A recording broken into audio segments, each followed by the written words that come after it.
In this video, I'll show you how to stake Tron TRX using the Trust Wallet app. First, open your Trust Wallet app, then tap on Tron TRX, which runs on its native Tron network. Keep in mind that TRX can also exist on other networks like BP20 or ERC20, but for staking, we'll use the native Tron network. So make sure you're working with native Tron for this process. Tap on Stake. This opens a screen where you can see your TRX balance, how much is staked, the minimum stake amount, lock time, and potential rewards. Tap on Stake again and choose a validator from the list to delegate your TRX to. In this case, I'm selecting TronLink as my validator, entering 3 TRX, then tapping Continue.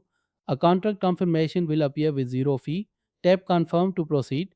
After a moment, you will see a confirmation pop up saying your stake was successful. I've now added 3 TRX to the 10 already staked, making it 13 in total. Refresh the app a few times. You will see your newly staked 3 TRX alongside the previously frozen 10 TRX. And that's it. If you have any questions about staking TRX on Trust Wallet, feel free to comment. Thanks for watching.